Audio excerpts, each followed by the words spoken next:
À 77 ans, Michel Drucker a pris goût aux planches.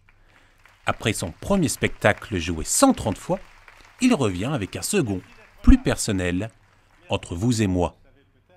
Michel Drucker a accepté de répondre à nos questions après son spectacle au Palais de la Culture de Puteaux, samedi 29 février. Un peu fatigué, mais plutôt content parce que ce soir, le public était chaleureux. Et lorsqu'on est sur scène, je découvre ça puisque ce n'était pas mon premier métier. On est très sensible aux réactions du public. Et ce soir, j'ai trouvé très chaleureux.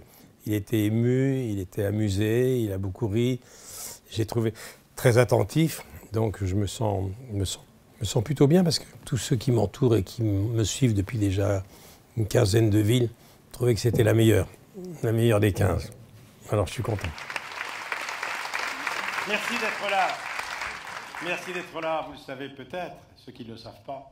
Eh oui, je me suis réveillé il y a 3 ou 4 ans. Je me suis dit, je vais aller sur scène.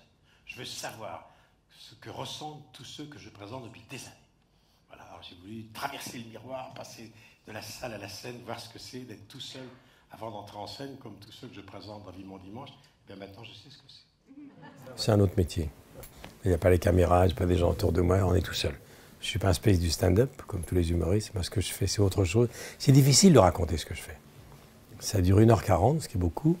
Et pendant 1h40, je raconte des choses qui rappellent les souvenirs à des gens. Je passe d'une atmosphère à l'autre. Et c'est aussi un devoir de mémoire. Parce que ce soir, dans ce spectacle, je rends hommage à tous ceux qui nous ont marqués des années 70 dans le monde de l'humour jusqu'à aujourd'hui. Et c'est vrai que je passe à la fois de Thierry Luron, de Coluche à Angèle et Roméo Elvis, quoi. J'enjambe 3 générations. Elle commence à s'assoupir. Et Jeanne Moreau va dormir pendant toute la pièce. Comme elle est au premier rang, personne ne le voit. Qu'allait dire Jeanne Moreau? Qu'allait dire Jeanne Moreau à Françoise Sagan dans sa loge? Elle a eu un mot magique devant le tout Paris, les photographes. Ah, Françoise, comment vous dire? Ce soir, vous m'avez fait rêver. J'ai voulu raconter des anecdotes avec des gens dont le récit de mes relations avec eux peuvent être des sketchs. Voilà. C'est-à-dire que toutes les choses que je raconte, j'ai fait en sorte que ce soit des sketchs, car ce sont des sketchs. Ce sont des sketchs. Une dame qui demande à sa fille de chanter dans le TGV parce qu'elle chante aussi bien que Céline Dion, ça c'est un vrai sketch. Et ça existait. La dame qui veut venir chez moi, c'est un sketch. Tous ces gens-là, de Claudine et le routier, ce sont des sketchs. Racontés comme ça, ce sont vraiment des sketchs. La difficulté, ça a été de resserrer ces anecdotes pour en faire des choses drôles ou émouvantes. D'où la chute est très importante.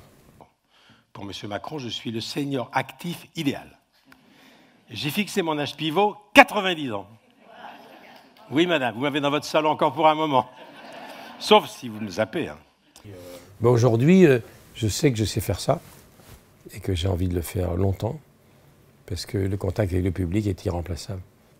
Les gens qui viennent vous dire qu'ils vous aiment depuis toujours, ça ne peut pas laisser insensible, quoi.